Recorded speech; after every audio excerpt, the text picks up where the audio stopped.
Not me but you ही केवळ एक घोषणा नाही, तर समाजसेवेचे एक अखंड मंत्रगान आहे.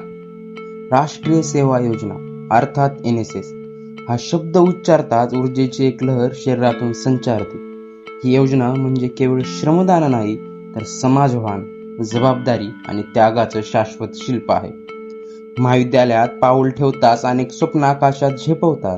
काही फुटतात, काही जळतात, तर काही चंद्रसूर्या इतकी तेजस्वी होतात. अशाच विस्तवाच्या निकाऱ्यातून काही पाखर जन्म घेतात. देशसेवेच्या निर्धारानं भारलेली, समाजाच्या अस्मितेच्या रक्षणासाठी सज्ज झालेली आणि अशा कर्तव्यशील वृत्तीला NSS सारख्या हक्काच्या व्यासपीठाची साथ मिळाली की परिवर्तनाची ज्योत प्रकटते.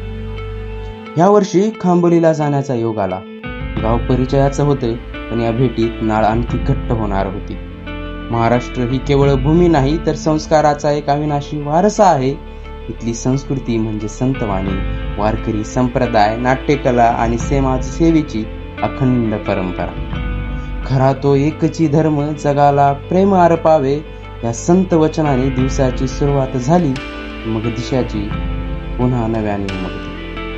रक्तदान, श्रमदान, अन्नदान ही केवळ कृती नाही, तर समाजासमोर आपली असणारी जबाबदारी स्पष्ट करणारी शिकवण आहे. NSSचा स्वयंसेवक होता जाणवतं की समाजसेवा म्हणजे स्वानुभूती नव्हे, ती सहभागाची मागणी करते. लोकांचे प्रश्न ऐकले, त्यांच्या अडचणी समजल्या, उपाय शोधले आणि सोडवण्यासाठी हात पुढे केला, तेव्हा कळलं क्रांती बंदुकीच्या गोळीत नसते, ती विचारांच्या ठिणग्यात असते. सकाळी सूर्योदयापासून ते रात्रीच्या चंद्रप्रकाशापर्यंत डोळ्यासमोर एकच चित्र होतं. देशाच्या विकासाचं, समाजाच्या उत्थानाचं. जलदिंडी, पथनाट्य, संवाद आणि अशा गावकऱ्यांच्या मनात एक नवी आशा पेरण्याचं कार्य हे नुसतं श्रमदान नव्हतं, तर आत्मदान होतं. आणि ह्या प्रत्येक प्रयत्नातून हे स्पष्ट झालं की प्रश्न असंख्य आहेत, पण त्यांची उत्तरं शोधायला कोणीच सज्ज नाही. या उत्तरांचा शोध घेण्यासाठी NSSचा प्रत्येक स्वयंसेवक आज समाजाच्या रस्त्यावर ठाम उभा आहे. शहरातून आलेली मुलं गावाकडे आली आणि गावानं त्यांना आपलं मानलं. मायेच्या पाजरानं भिजवलं. लहान मुलं, आजी आजोबा, साधी भोळी माणसं, त्यांचा जिव्हाळा एवढा खोल होता की रक्ताच्या नात्यापेक्षा एक घट्ट नातं तयार झालं. त्या संध्याकाळी आजी जवळ आल्या, डोळ्यात आसू, आणि त्या म्हणाल्या, लेकरांनो, आज तुमच्यात मला माझी हरवलेली माणसं सापडली. गाव सोडताना जाणवलं ही फक्त एक शिबिराची कहाणी नव्हती, हा एक नवीन प्रवासाचा प्रारंभ होता. शहाणपणाच्या प्रत्येक टप्प्यावर शिकलेले धडे किमती होते, अविस्मरणीय होते. वडील म्हणायचे, काही नाती रक्ताची नसतात, पण जन्मभर सोबत राहते. आज कळलं तेच हे नातं, ज्यात माणुसकीच्या गंधाचा स्पर्श होता.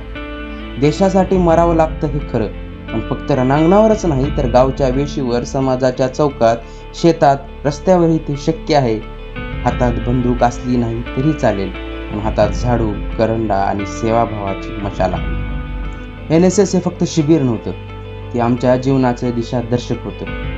सेवा, संस्कार, समर्पण ही मूल्य आमच्या नसानसात मुरली. शिबिर संपलं, पण शिकवण ही आयुष्यभरासाठी जिवलग सखी झाली. गावाच्या मातीचा स्पर्श जणू मातृत्वाचा उबदार पदर होता आणि आम्ही त्या पदराखाली विसावलं होतं. 7 दिवस फक्त एक कालखंड नव्हता, तो होता माणुसकीच्या गाभाऱ्याला स्पर्श करण्याचा प्रवास.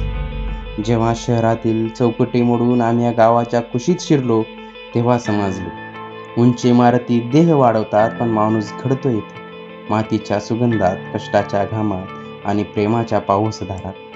ह्या शिबिरातून क्रांतीने पेट घेतला, जनमानसात चळवळ सुरू झाली, देशहितासाठी माणसे जोडल्या गेली आणि विस्तवाच्या निखाऱ्यातून समतेची आग पेटली व शांत, स्थिर, थंड अशा वातावरणात जगण्याची मुभा दिवंगत